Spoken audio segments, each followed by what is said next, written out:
Okay, so today we've got a podcast with Keith Preston. Could you introduce yourself, Keith?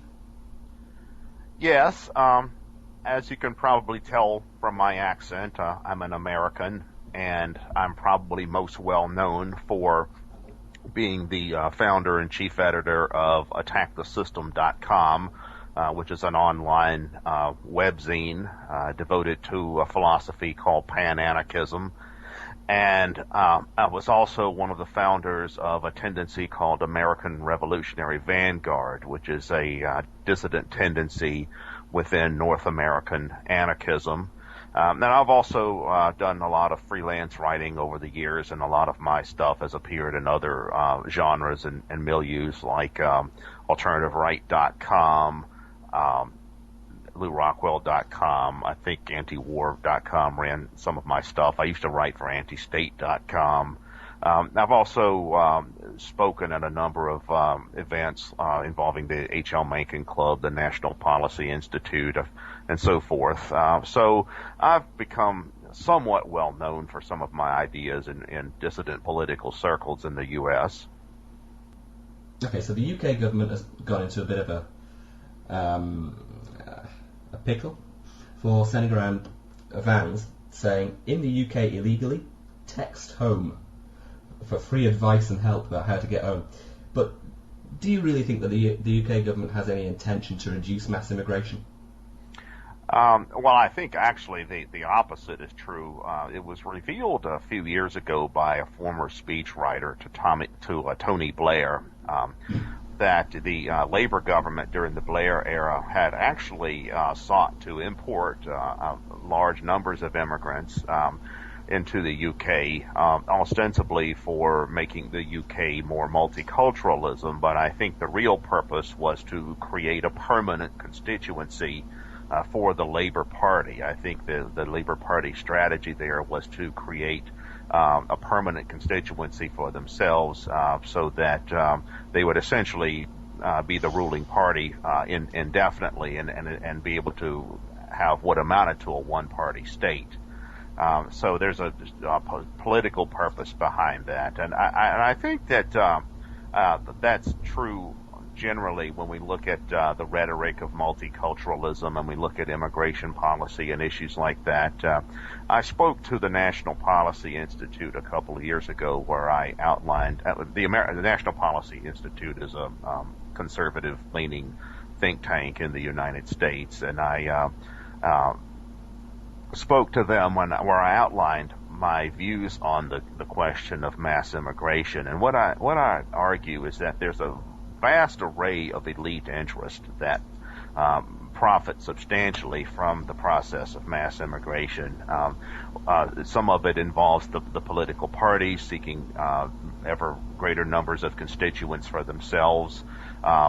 There's also the social bureaucracy, the managerial class that seeks new clients for their own services and programs.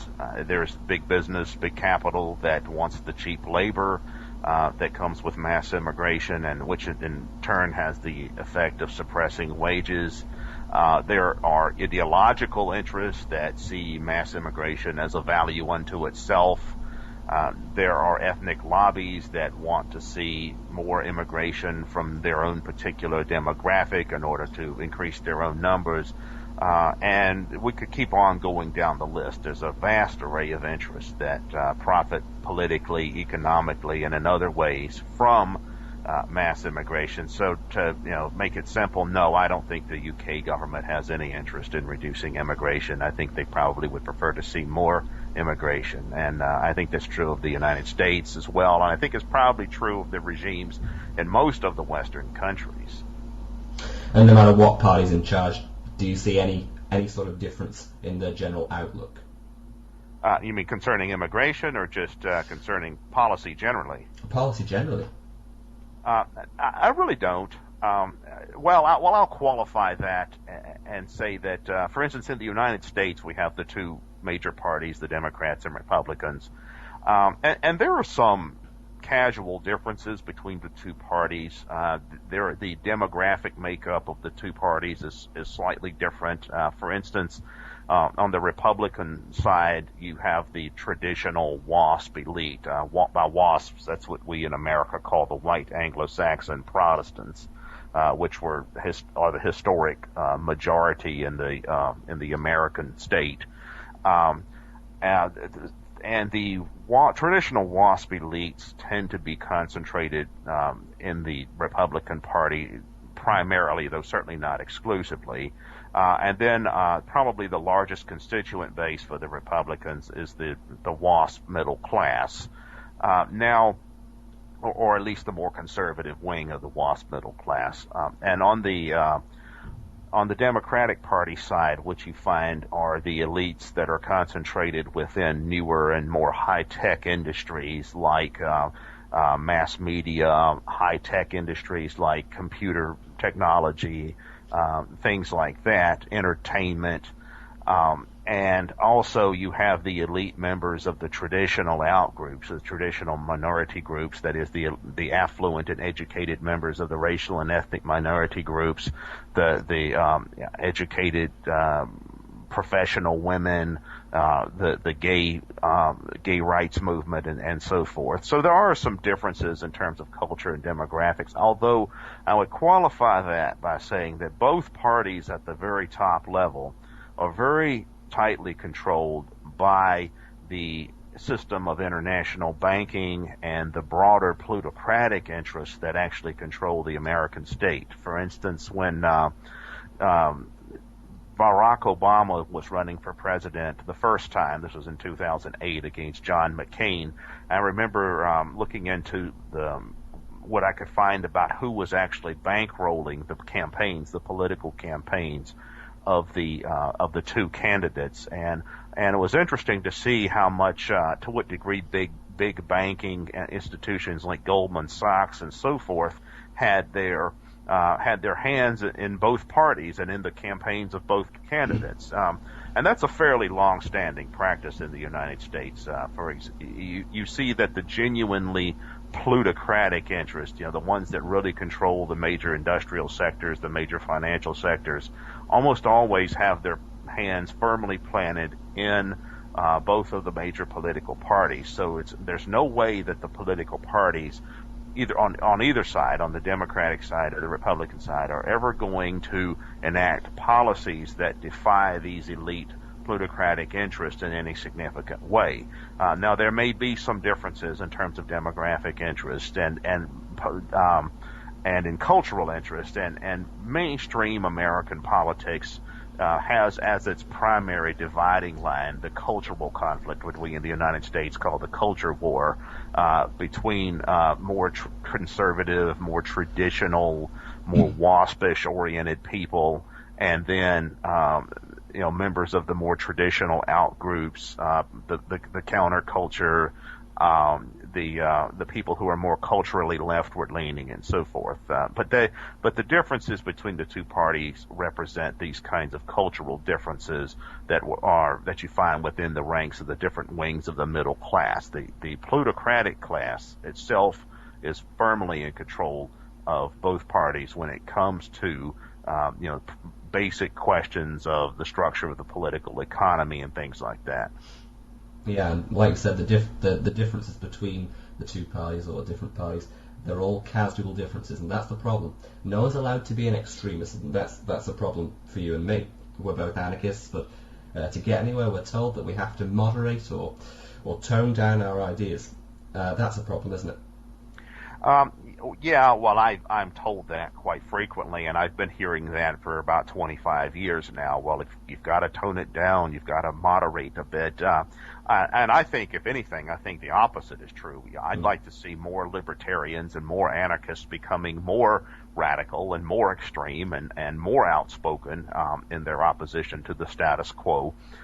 Here in the United States, you have multiple factions of the libertarian movement. I won't even say movement, I'll say movements, plural, because there's really a number of different libertarian and anarchist movements, and they certainly overlap with each other, but they also have fairly distinctive strands to themselves, and they are often in conflict in various ways.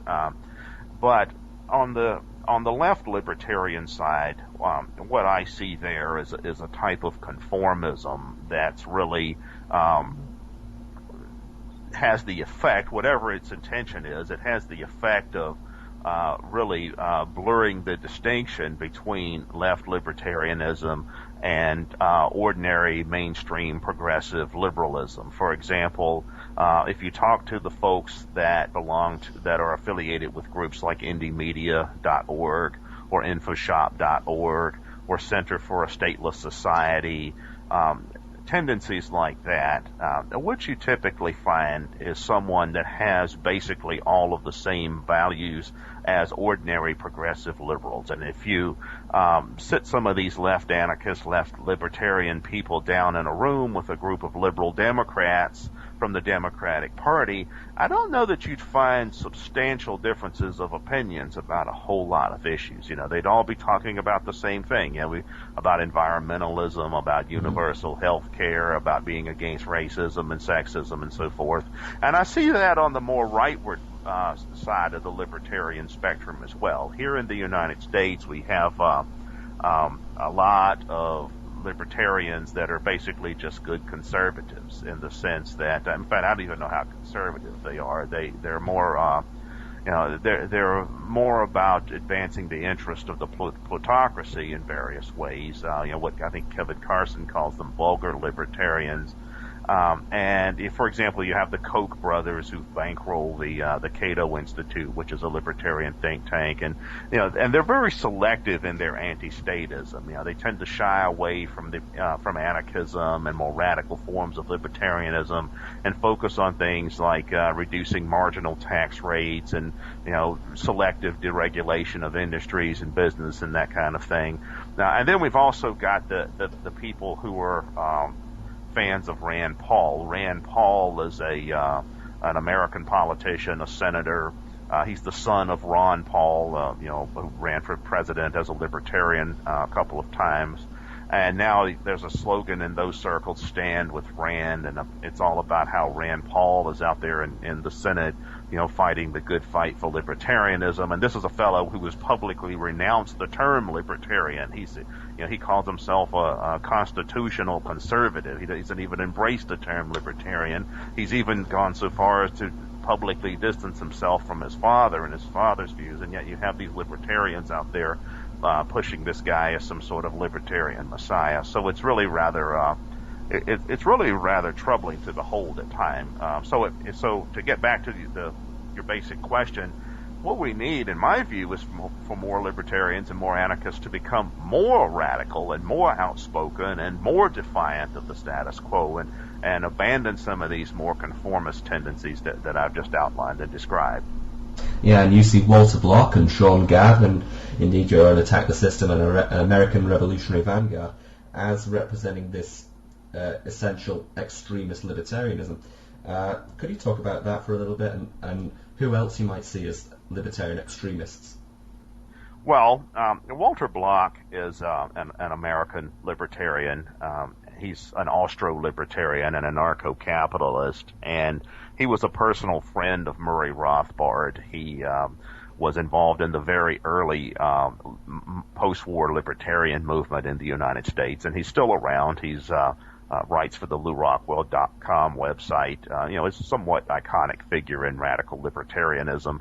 But back in the mid-'70s, he published a book called Defending the Undefendable, and he went through this long list of things that are considered awful things by mainstream American society and probably most other societies as well, and saying, well, if you want to be a true libertarian, if you really want to be true to libertarian principles, you've got to be willing to defend the undefendable things, people and groups and ideas and practices that come under attack by the state, that are generally disapproved of socially and culturally, but the question is, should they be subject to state repression? And in Walter Block's book, Defending the Undefendable, he talks about prostitutes and drug users and drug dealers and strip miners and litterers and all sorts of other people that are considered unsavory in the mainstream culture. And Sean Gabb has a book coming out called Freedom of Speech in England, and he talks about many of these same kinds of ideas, only in a contemporary context. And he's talking about how now, in past times, the states that wanted to repress dissent would do things like appeal to religious values. They would try to persecute religious heretics who weren't upholding the tenets of the true faith and things like that. Now in the modern world, where secularism tends to be dominant, or at least among elites and so forth, that doesn't really fly as well. So nowadays, what the state tries to do is repress dissent and expand its own control over society by attacking other things that are considered taboo or heretical, or it's considered to be some grave menace. And in his book, Freedom of Speech in England, Sean Gabb is talking about how in the British society, free speech and things like free association and other basic libertarian values, and not just basic libertarian values, but basic classical liberal and liberal democratic values, are coming under attack by political authoritarians in the name of things like curbing racism, curbing pornography, anti-terrorism laws, anti-gun laws, things of that. For instance, he gives the examples of the persecution of the British National Party by the British state. Now, I personally am not a fan of the British National Party. I'm not. I don't share a lot of their ideological perspective at all. At the same time, a core tenet of not only libertarianism, but of very basic democratic practice is the right of political association, the right to form political parties that advocate for whatever kinds of views they want. And what's happened is that the BNP has come under the attack by the British state to essentially say, no, you can't have a party that advocates politically for the kinds of views that the BNP advocates for. And ostensibly, because the BNP is racist or anti-Semitic or whatever labels are put on them. And I think Sean talks about other things like that in his book as well. He talks about efforts to curb internet freedom and things like that in the name of child pornography. So, now, but the thing that we need to recognize with all this is that the state always seeks to expand its power by attacking things that are unpopular, not attacking things that are popular. Because the state knows that very few people are going to come to the defense of supposed white supremacists, or very few people are going to come to the defense of supposed child pornographers, or very few people are going to come to the defense of suspected terrorists or criminals or anything like that. The state seeks to expand its own control over society, to eradicate liberties, to repress and opposition to itself by attacking these kinds of unpopular figures. So, a core value of libertarians and anarchists has to be to come to the defense of all of those who come under attack by the state, because we have to understand that is the procedure that's being followed by the state. We have to understand that when the attacks on, say, the BNP, the British National Party, are not about curbing racism. I mean, there may be the people who wish to repress the BNP may be sincere in their ideological values, or they may not be. But that's a separate question. Right? The real issue there is that the British state is trying to repress a dissident political party, and which means that if they can repress the British National Party, then they can also repress UKIP, they can repress the Greens, they can repress a Libertarian Party or whomever. And so what about attack the system? How does this fit into your broader idea of libertarian extremism? Well, as I said earlier, attackthesystem.com is really just the online voice of American Revolutionary Vanguard, which is a dissident political tendency in the United States. It's a dissident political tendency within the wider anarchist and libertarian movements. And one of the reasons that I put that project together years ago, back in the late 1990s, was for the purpose of challenging some of the broader trends within American anarchism and libertarianism. I started noticing that everything was becoming a little politically correct, a little too on one end and a little too close to the mainstream on other ends. And what I wanted to do was develop an anarchist movement that was a militant, in-your-face revolutionary movement, and that embraced not only all of the different forms of anti-state radicalism into the concept of a united revolutionary front, but also did take a position in favor of defending the undefendable. Now, that's not all that I advocate. I mean, I also advocate a type of libertarian populism that's oriented towards sympathy towards the poor and working class and middle class and so forth, against the plutocratic elites, but from an anti-statist perspective. So it's not that I'm only into being into extremism for its own sake. But but a big part of what Attack the System was founded for, and what American Revolutionary Vanguard was founded for, was to combat some of this orientation towards political correctness and other types of conformism that I saw in the wider anarchist movements. I used to look at the left libertarians and the left anarchists and say, well, they're really just good liberal Democrats under another name. And I look at a lot of the more conservative libertarians and think the same thing. They're really just good Republicans under another name. So when are we going to get to back to this basic idea of attacking the state directly, and what's going to be involved in that? I wanted to focus a great deal on political strategy for anarchists. I think that's one branch of anarchist theory that's extremely underdeveloped. And my message to my fellow anarchists and fellow libertarians is, okay, if you just want libertarianism or anarchism to be a subculture, if you just want it to be another branch of progressive liberalism or a lifestyle or something like that, that's fine, that's your prerogative. But if you really are serious about this project of attacking the state, then this is how we can do it. Yeah, I think your best work is definitely on PC, or your term for it is totalitarian humanism. And you sort of explained that it's a Frankfurt-style subversion technique, and that multiculturalism can often be used as a divide and conquer sort of strategy. Could you explain your work on that? Yes. Well, it's really something that I fell into entirely by accident. Back in the late 1990s, I'll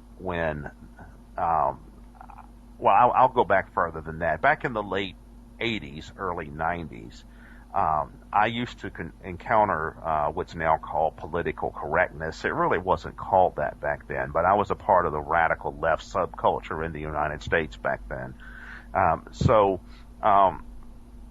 I started to encounter this kind of leftist cultural extremism, and at the time I didn't think much of it, and in the sense that I didn't have a particularly favorable view of it, but then I didn't see it as particularly threatening or menacing either. I just saw it as kind of a bizarre novelty. And then over time, I started seeing all of this stuff become more and more mainstream. I started seeing it find its way into the mainstream to a much greater degree, so I started taking a somewhat more critical look at it, and in particular because I was concerned about the grip that it seemed to have on so many people within the anarchist and libertarian sectors themselves. I saw this kind of thing, this political correctness in its different forms, and there's a lot of different manifestations of it. But I saw it working its way into the state and being used as a justification for repressing liberty in various ways. And also, I saw that it also had a grip on the wider anarchist and libertarian milieu, and that in turn prevented many anarchists and libertarians from recognizing this for what it is. And as far as my analysis of what political correctness is, you're correct that the term I use for it is totalitarian humanism. And totalitarian humanism is a term that I lifted from an underground British writer some years ago. And what this, I came across this brief essay that this writer had written, arguing that totalitarian humanism was really the third totalitarianism that was essentially a continuation of the two 20th century forms of totalitarianism, that is Marxism or communism on one end and fascism on the other. And that while fascism is a form of totalitarianism that's done in the name of things like race and nation, and Marxism is a form of totalitarianism that's done in the name of class struggle, totalitarian humanism is a form of totalitarianism that's done in the name of humanity, in the name of of universalism and egalitarianism and social progress and things of that nature. And I think that probably is the best way to describe political correctness. Now, as far as the Frankfurt School, the Frankfurt School was a branch of Marxist theory or tendency within Marxism that developed in Germany during the Weimar Republic era, in between the two world wars. And it was comprised of, the Frankfurt School itself was comprised of Marxist intellectuals, most of whom, or many of whom, are now very well known in academic circles. Herbert Marcuse, Max Horkheimer, Theodor Adorno, Wilhelm Reich, Erich Fromm, many others. And what this particular school of thought did was they examined the question of why the working classes were not particularly inclined towards revolutionary struggle, and why the working classes, in fact, tended to be somewhat conservative politically. For instance, during the First World War, which was a very recent event at that time, the working classes during the war had rallied behind their respective national states, rather than carried out an international proletarian revolution. So a lot of Marxist theorists recognized that was a major dent in the validity of Marxist theory itself, because Marx had always argued, and the Orthodox Marxists had always argued, that the workers have no country, that the workers should practice international class solidarity, and they should be patriotic towards their class, not towards their respective nations. So when the war came and the working classes rallied behind their national states during the war, that was a major blow to Marxist theory. And the Marxists theoreticians, some of them would try to explain this and say, well, what happened here? What went wrong with this? And it wasn't just the Frankfurt School. You had other thinkers like Gramsci, for example, the Italian communist theory, Antonio Gramsci. But one of the conclusions that they came to is that the workers had been inculcated with false consciousness by culture, that the cultural institutions inculcated in the workers false consciousness, meaning sentimental or, in their view, irrational attachments to things like traditional culture, religion, national patriotism, conventional family institutions, and other things of that nature. So it was believed that before there could really be a Marxist revolution, that the false consciousness of the working classes had to be eradicated. And the way you do that is through gaining control of the cultural institutions and disseminating to the workers what in the Marxist view were the correct beliefs that they should hold about the class struggle and the egalitarianism and universalism and the commitment to social progress and so forth. So it was widely believed that before, by this particular strand within Marxism, that before there could really be a socialist revolution or working class revolution, there first had to be a cultural revolution within the cultural institutions that would disseminate and create a new set of cultural values. And related to that is another thing that the Frankfurt School originated, which is critical theory. And critical theory is basically about criticizing. It's criticizing the existing order of things. And one thing that we see among the left today that's a direct derivative of this is we see that the left in today's society, today's world, very rarely offers any kind of actual vision for what it is they actually want to achieve. When you talk to a lot of leftist activists and you ask them, what are you for? What would your ideal society look like? What, in your ideal society, what kind of institutions would you have? What kind of economy would you have? How would it actually be organized? What kind of state would you have? How would that actually be organized? What kind of legal institutions would you have? What kind of educational institutions would you have? What kind of family institutions would you have? And so forth. Very rarely can leftists give any answers to those kinds of questions at all. Usually they speak in very vague generalities, or they have no answers whatsoever. Instead, they're just about criticizing. And what you see is that the left is, in its contemporary form, is almost completely reactive in nature. They're defined by what they are against. If you ask them what they are against, they can give you a long list of what they are against. They say, we're against racism, we're against sexism, we're against homophobia, we're against classism and ageism and speciesism and all, this lengthy laundry list of isms and phobias and archies, patriarchy and hierarchy and all these other things. But when you ask them, well, what do you plan on replacing all of that with? Very rarely do they have any coherent ideas at all. For example, there was a fellow a couple of years ago, an American leftist by the name of Matthew Lyons, who wrote an essay critiquing my own work fairly extensively. And it was actually a very good essay. I mean, I would recommend it. It was because it gives you an opportunity to see what a hard left critic of my own work would typically argue, in a way that's comprehensive and intelligent. But I know in some of the discussion and exchange with this fellow that followed the publication of this critical article, several of my associates from Attack the System were asking this fellow about, well, what is your ideal society? And we raised and he was, clearly this is someone who holds to this view that traditional society is oppressive and traditional values are oppressive, and we need to have these new revolutionary, liberatory cultural values. And it was either myself or someone else raised the question, well, what about, minority communities that are, traditionally comprised of outgroups, but are at the same time very traditional within their own cultural forms?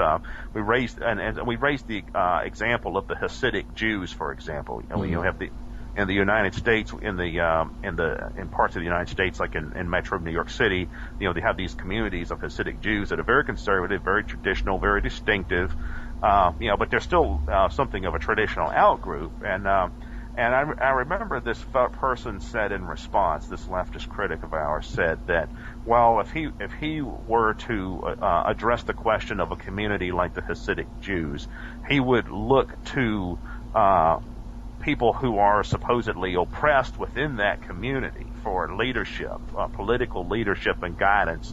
And the specific example that he gave was queer or homosexual or sexual minority, transsexual, of whatever, Hasidic Jews. So this is the kind of way that these people think. They say that they want to respect traditional cultures and all of these cultures that have been oppressed by imperialism, but at the same time they don't really respect them, and it's all just about criticizing and heaping more criticism on what is, without ever answering the question of what ought to be. Yeah, there's a brilliant book by Dr. Sean Gabb, Culture, Revolution, Culture, War. I'm sure you've read it. If not, you've... Oh, yes. Yes. Yeah, great. And toward the end of it, he sort of analyses or suggests that we ought to analyse the plot lines of television documentaries or dramas or whatever.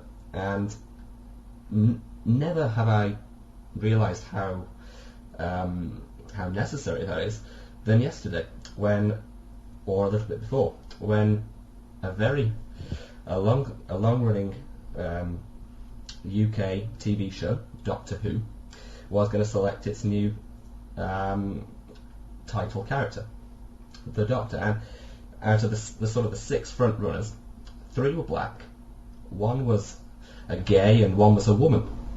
Now, it seems as though of course the BBC is a state-run organisation, so you can expect a good deal of political correctness from within.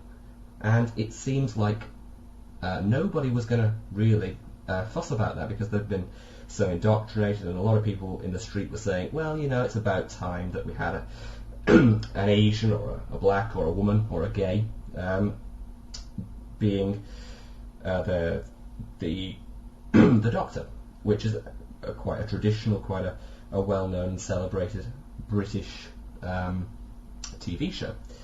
And so, are there any parallels in America? Are there a lot of politically correct TV shows in America? Well, sure. If you watch network television in the United States, American television is not as directly state-controlled as the BBC is, in the sense that we don't really have a national television network. Well, we do have the public broadcasting system, which is it's a non-commercial network, but which is somewhat different from the commercial television networks. But the commercial television networks are heavily in league with the state. I mean, they depend on the state for their system of licensing, for the allocation of channels and frequencies and things like that. So just because it's ostensibly private doesn't mean there's no state involvement in it at all. It's very much a case of crony capitalism or state capitalism or whatever. If you watch the television networks and the kinds of programs that they have, and I don't personally spend a lot of time watching the television networks, but when I have, I've always found it very interesting how many of the plot lines of the television programs have some sort of PC theme. For example, a few years back, I used to watch a television program called Cold Case, which was about what that's about is a group of detectives, police detectives, that go back and investigate what are called cold cases. That is, murders that took place years ago or decades ago, and that are now new evidence has come to light, and they go back and try to finally solve this murder that was unsolved from decades ago. This was a fictional program. This is an entirely fictional program. But typically the storyline was, there was a murder back in 1965, and now we finally know who did it, and it turns out it's the old man working at the newsstand or something like that, But when I used to watch this program, I used to be amazed at how just about every episode had some sort of PC theme. That is, one episode they're investigating a racially motivated hate crime that took place, in the 1950s or 1960s, before the advent of civil rights. Or another episode they're investigating a crime motivated by homophobia that took place in the 1940s or something like that. Or it's sex crimes against women, or a serial murderer of wives. It's just about every episode. The cases all had some sort of theme that reflected PC values and so forth. And I see that in a lot of the police-oriented dramas that you have on network television today. When I was growing up in the 70s, I used to watch police-oriented television programs, and back then it was just more about traditional criminal activity, that is, investigating bank robberies and revenge killings and all those kinds of things. But I've started to notice that you find more and more of that kind of thing in police-oriented dramas as well, where it's all about the evil racist guy who murdered his daughter for having a lover of another race or something like that. I mean, I'm just using that as an illustration. I've noticed that kind of theme is increasingly prevalent in American television. Also, one thing that I found that's interesting is this. There's a trend in American filmmaking to remake old films and old television shows within a modern genre. For example, There was a television series called SWAT that was on in the mid-1970s. It was about SWAT teams, these paramilitary police organizations we have in the United States. SWAT is an SWAT is an acronym for Special Weapons and Tactics. But I used to actually watch that program back in the mid-70s. But they remade that into a contemporary feature film format a few years back. And what I thought was interesting was that the main character, who was a white guy in the 1970s television version, was a black guy in the more contemporary film version. They also remade the TV series Charlie's Angels. This was about a group of female detectives, very attractive female detectives that was on in the 1970s, and they did a film version of that, or a couple of film versions of that in the 2000s, where I noticed they changed the ethnic makeup of the girls. Instead of having 3 white girls, I think they had a white girl, an Asian girl, and a Hispanic girl, or something like that. And there was another film that was made back in the early 70s called The Longest Yard, and that was a movie that originally featured Burt Reynolds, who was a well-known American actor back in the 70s. And it's a movie about prisons. It's a movie about a prison football team, basically. They did a remake of that a few years back, and they put Will Smith in the old Burt Reynolds character. Will Smith is an American actor, a very good actor, an African American, and they put him in the lead role, a black fellow as opposed to a white fellow in the older version of this. And so it has seemed to me, just through casual observation, that there does seem to be a conscious effort by the entertainment industry to sort of reshape the culture, the cultural norms in this more multicultural direction. Which, I mean, there's nothing. I want to be clear that I'm not saying that there's anything wrong with having a black actor play the lead character in a movie or something like that. Or like the Charlie's Angels girls. It's nothing inherently wrong with having, say, a white girl, a black girl, and an Asian girl as opposed to 3 white girls. That's not what I'm criticizing per se. I mean it's art. It's you can take it in any kind of direction you want. But I've often wondered whether it's just about art or whether it is some kind of political message behind that. Whether there is some effort to try to recreate the cultural norm or the cultural identity to reflect this kind of new multicultural outlook. Now, some of it could just be commercial considerations and a reflection of wider changes in the society. I mean, it could be that producers of films and television could say, well, okay, we are experiencing demographic change, and we have seen a shift in cultural norms, and just for commercial purposes or whatever, the product that we produce should present that. But I do think that that's an interesting phenomena. Yeah, and I'm now thinking of a particular show with the comic genius Rowan Atkinson in it, who will be familiar to all American listeners as Mr. Bean or any other foreign listener. But he's guilty of being corrupted by PC as well. There's a show where he is a policeman in uniform, and then there's someone else in the office opposite him who's in CID, and he is the typical sort of stuck in his ways racist or sexist or whatever it was that particular episode. But there was one particular episode called Ism, and they look at sexism, racism, and homophobia, and of course it can be laughed at. It's still a very funny TV show, but it's painfully culturally Marxist. Still, I would recommend it to people. And also, I think I'm going to move on to now. How would you justify anarchy? So I'm particularly influenced by Mises, Rothbard, and Hopper, but I'm just going to mention David Friedman. I used to be quite a fan of him, and I still am to an extent. But his arguments, I quite like them. But he does lose me at one point. His sort of standard arguments are based on the public goods theory and the market failure idea, and he says that rights enforcement agencies will arise, and they would be fairly efficient. But he says that we can't use libertarian principles to justify this. It just has to be purely based on efficiency.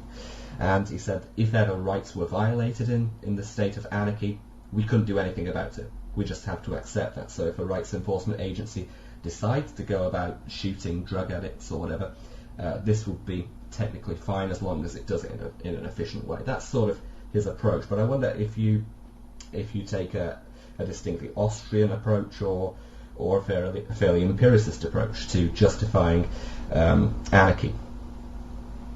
Well, I take actually on the philosophical foundations of my own anarchism, I take a much different approach than what many anarchists and libertarians do. Now, I do consider this to be a separate and distinctive aspect of my own thinking, and it's not necessarily connected to my wider pan-anarchist philosophical views or my views on strategy like pan-secessionism and so forth. You could, in other words, someone could certainly disagree with me on this, but then at the same time agree with the more practical aspects of my own approach in terms of, strategic questions or practical questions of application and all that. But philosophically, I'm a Nietzschean. I think that of all the great thinkers of the 19th and 20th century, it was really Nietzsche who had the most comprehensive diagnosis of what was wrong or what was most problematical with Western civilization in the modern era.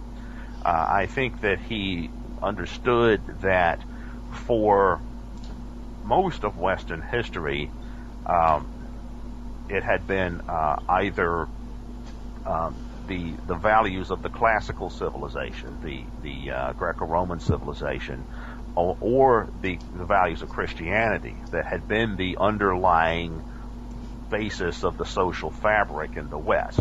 Just like in, say, Indian society, the Hindu tradition is the underlying basis of their social fabric, or in the Islamic world, it's the Muslim religion, or in much of the Asian world, it's the Confucian or Buddhist traditions, and in the West, it's Christianity, and then Christianity is something of a monotheistic superimposition on classical civilization. But what Nietzsche said was that because of the discoveries of modern times, because of the innovations in scientific thought and things like that, we now are able to determine empirically that many of the old values simply are not things that can be rationally defended. For example, I would say at least that Christianity is something that can't be rationally defended. You can justify it with appeals to faith. You can justify it with appeals to tradition or history or something like that. But the most serious problem with Christianity, in my view, is that it's simply not true. And I think that Nietzsche went beyond that kind of diagnosis of Christianity that came out of the Enlightenment, and looked at much of the history of Western metaphysics as well, and said that, the kinds of metaphysical conceptions of things like justice that we see even in classical pre-Christian thinking, it's from an empirical perspective, it's questionable as to what the actual foundations of that are as well. The rational foundations of that actually are. And Nietzsche realized that if we turn our backs on that, or if we at least come to the conclusion that traditional Western religion and philosophy is fundamentally lacks any rational basis, it's simply a matter of tradition, and then really that creates the crisis of nihilism. That what is the basis for values? What is the basis for right and wrong, for morals and things like that? And these are the questions that Nietzsche's thinking really explores. And he predicted, and what he was looking at in part was the ideological crusades that were starting to grow up during the 19th century, during the time that he was writing. And this was during the time that on one hand, traditional organized religion was starting to lose its influence, but we saw the rise of movements like nationalism, like socialism, and things like that. And in his view, all of these kinds of things were merely substitutes for Christianity. They were, or for traditional religion and philosophy. That it was the manifestation of a culture, a civilization that was trying to regain some sort of foundations for itself when its traditional foundations had been lost. And he predicted that the 20th century would be a time of great warfare between competing ideological crusades, which in fact it was. I mean, if you look at the great wars of the 20th century, that's really what they were. It was, nothing like the showdown, say, between the Nazis and the communists in Eastern Europe, and he's also suggested that it would be in the 21st century. It would be in the 21st century that Western civilization would start to come to the point where it had to confront this crisis, this kind of crisis of the nihilism that was generated by the loss of its traditional cultural foundations. And that's what we see today. Today we see postmodern thinking, where it's all about embracing the irrational, and then we see this cultural Marxism that we were talking about earlier, where it's all about tearing down the traditional order, just for its own sake, without really thinking about what any kind of alternative might be. So I think it's my own anarchism functions within this kind of Nietzschean, philosophical framework that and Nietzschean analysis of the where Western civilization is at present. Now, in terms of moral philosophy, I tend to concur with Max Stirner. Max Stirner's work, The Ego in Its Own, essentially argues that there's really no such thing as morality. Morality is a subjective, emotive feature of the human psyche, and so what that, if you accept the fact that that morals and ethics are entirely subjective, entirely relative, if you accept the fact that traditional religion and morality are essentially built on foundations that, while on one hand they may have had some utility, some historical utility, they're fundamentally irrational. They can't be justified in a purely empirical sense. Then where does that leave you? What is your basis for social organization? What is your basis for political organization? What kind of society do you want to have? And that's where my own anarchism largely enters the picture, in the sense that I don't think that anarchism as a philosophy is something that is decreed by the cosmos or is some matter of metaphysical truth or something like that. Like if you look at the ideas on natural rights that someone like Murray Rothbard had, it's almost like natural rights in that context becomes a type of almost religious, type of quasi-religious or certainly metaphysical justification for libertarianism. And I'm not sure I really accept that line of thinking. In fact, I tend to be very skeptical of it. But rather, I tend to look at it from more from a practical, empirical perspective, and that is, let's just take the state. Let's just take the state as an institution and observe what it does. Right? Forget about all of the ideological underpinnings that are used to justify the state. What the Marxists call the superstructure. Let's forget about that. Let's, all the standard philosophical arguments that are used to justify the state. The social contract and all that kind of stuff. Let's just look at what the state does in practice. What does the state do? Well, it conquers territory. It exploits subjects. It seeks to expand its own power. It protects an artificially privileged ruling class. It tries to monopolize territory and resources. I mean, that's what states actually do in practice. Whatever they claim to be doing, or whatever they insist the justification for what they're doing is, that's what they actually do. I mean, it's libertarians and anarchists are often fond of saying that states are just glorified street gangs. They're really no different than the mafiosi and organizations like that. And I actually think that that's actually being charitable. I actually have more respect for street gangs and the mafia than I do for states, because with the mafia and with street gangs, there's a certain honesty to the predatory activities that they engage in. They're not really out there claiming to be representatives of the people and upholding civic virtue and things like that. Your typical gangster will more or less tell you that he's about greed and power. The typical politician will tell you that he's about service to humanity and the public good, when he's also just about greed and power.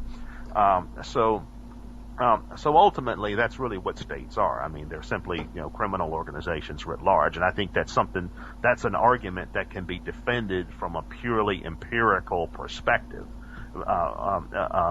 That is, states or organizations that demand the right to engage in behavior that if any other organization did it or any individual person did it, it would be considered criminal behavior.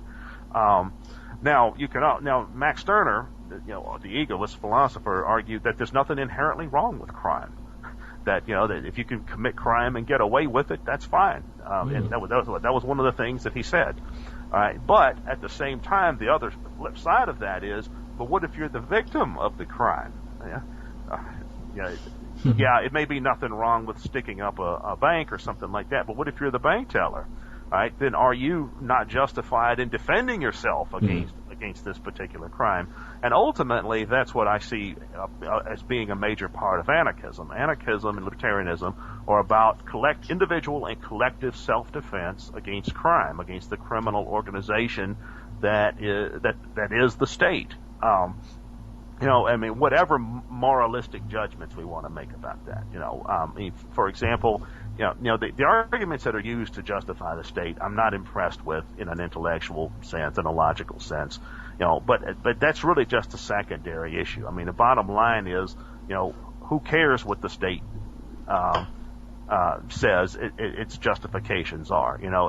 If you don't want to be under attack by the state, then anarchism, libertarianism is the means of self-defense.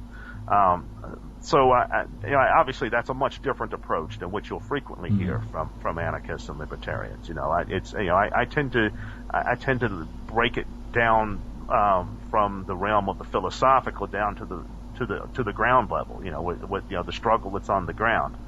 You've got the political class, the parasitical class of politicians and bureaucrats that are leeches on the rest of us. So anarchism and libertarianism are about resisting that. Yeah. So lastly, how optimistic are you about the realization of the stateless society? Will it happen in your own lifetime, do you reckon? Oh, no. I don't think it would happen in my own lifetime. I see this as being something of an ongoing process, and the game itself is just as important as the end game. And what I mean by that is, whether we ever get to the point or not where there's no state, that is, there's no institution maintaining a monopoly on the use of violence or a monopoly on what would be considered crime for any other group or individual.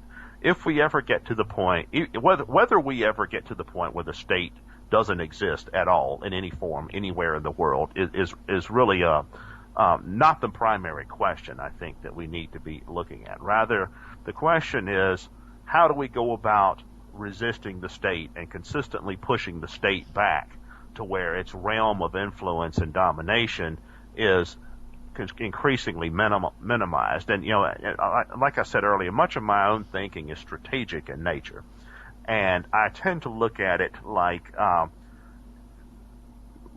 when it comes to attacking the state, the approach to take is not to simply philosophize, and it's not to philosophize in some abstract sense and say, well, there shouldn't be a state, the state is wrong because of this, in a perfect world there would be no states, and this is what a perfect stateless society would look like. Those kinds of questions are interesting. I'm not saying those questions aren't interesting, but I think it's more important to look at it from a more practical perspective of, okay, what are the most pernicious things that the state does? For example, in the case of the American state, it's quite obvious that this surveillance state apparatus is quite pernicious. The massive police state, paramilitary policing, the prison industrial complex, the alliance between the state and big capital, this crony capitalism or plutocracy, aggressive imperialist wars, and those are probably some of the most heinous things from a libertarian perspective that the American state engages in, or at least in terms of the amount of damage they do to the greatest number of people. So I look at it like opposing and attacking those kinds of manifestations of the state really should be the first order of business. And then from there, we can also start critiquing the impact that the state has on other things, on social problems, for example, like just the impact the state has on poverty, or the state, the role of the state in low quality education, or the role of the state in creating unemployment, or in diminishing economic growth and things of that nature. For people on the left who are concerned about social justice for the excluded or traditionally outcast or oppressed, to what degree does the state play a role in that? For example, to what degree does the state foster and profit from conflict between ethnic and racial groups, or between religious communities, and all that? So I'm very interested in approaching these kinds of things from a practical angle, and from the point of view of strategic considerations, and from the point of view of creating a type of hierarchy of priorities about which should be our most important issues when it comes to this process of attacking the state. And also, I am goals oriented. I am time oriented in the sense that I think that it's possible that in the decades ahead, and over the course of, say, the next century, it's certainly conceivable that movements of anarchists and libertarians could develop that could have the impact of severely curtailing state power in many different countries around the world. Anarchism was a fairly large movement in the 19th century and early 20th century. Now, that we can criticize that movement for its shortcomings in a good number of ways. But the fact is, there was a fairly large, almost mass movement of people calling themselves anarchists that, for a time, achieved some level of notoriety or recognition. And nowadays, anti-state thinking is much more vast than that. There's many different strands to the anarchism. There's many different strands to libertarianism.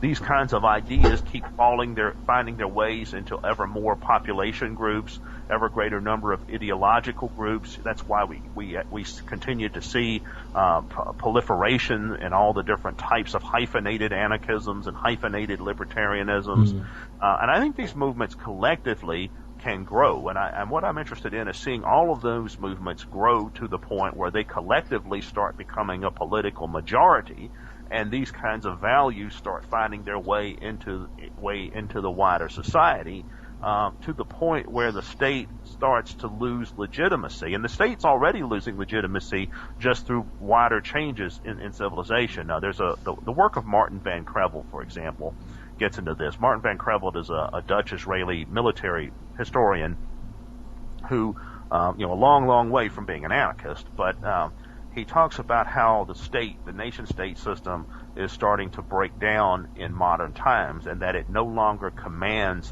the loyalty of subjects the way that it did in previous times, and some of it is because of warfare, the impact of war, that because of nuclear weapons and things like that, total wars between states are now cost prohibitive.